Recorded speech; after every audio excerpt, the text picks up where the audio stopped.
Treneriai lygiosios Vilniuje teko šiandien ir pralaiminėti, ir pirmauti, tai jūsų komentaras apie ką tik pasibaigusias rungtynes. Gal pirmą noriu pasveikinti Mantą Lyčkų su debiutą, teisėjo Mantą Lyčkų su debiutą A lygo. Aš manau, kad jis turėjo geras rungtynes ir, aišku, jo komanda jam tikrai padėjo, patyrė komandą, bet manau, kad ateitis gali būti šviesus, kas yra labai malonus dalykas. Toliau dar rungtynių. Norėjom laimėti, aš manau, kad mes to aiškiai įrodom aikštę, kad norėjom laimėti ir bandom to padaryti dėl savas, dėl mūsų, ne, dėl mūsų komandą. Bet nepavyko.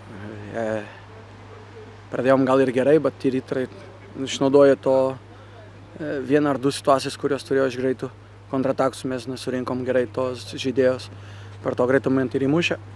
Po to turėjom geras progas įmušti ir įmušėm irgi gražų įvartį. Ir po to turėjom dar progą, man atrodo, neįmušėm pirmą kėlinį. Antrą kėlinį turėjom norų toliau eiti ir spausti. Ir aš manau, kad to labai aiškiai matos, kad mes pirmavom, bet toliau turėjom to, galima sakyti, kontrolę žaidimų. Ir gal varžybų jau nuovargis atakavo, to trečią varžybų.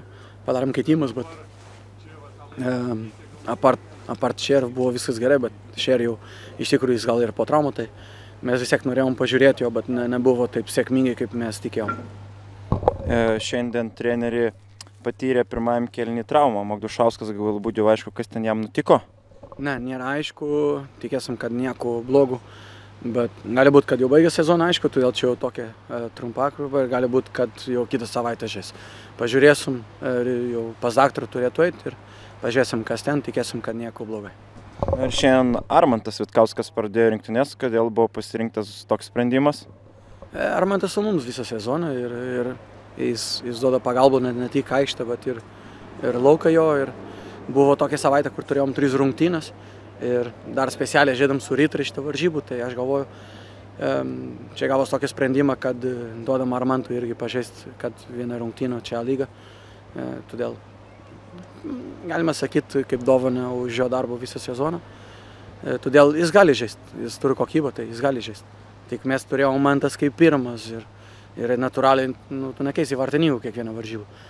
O dėl Mantas, aišku, buvo sunku irgi pakeisti. Mantas eina tos susų rungtynių, galima sakyti, rekordas bando daryti ir norisi irgi padėti jo. Tai tikriausiai Mantas jau stovės kitą savaitę.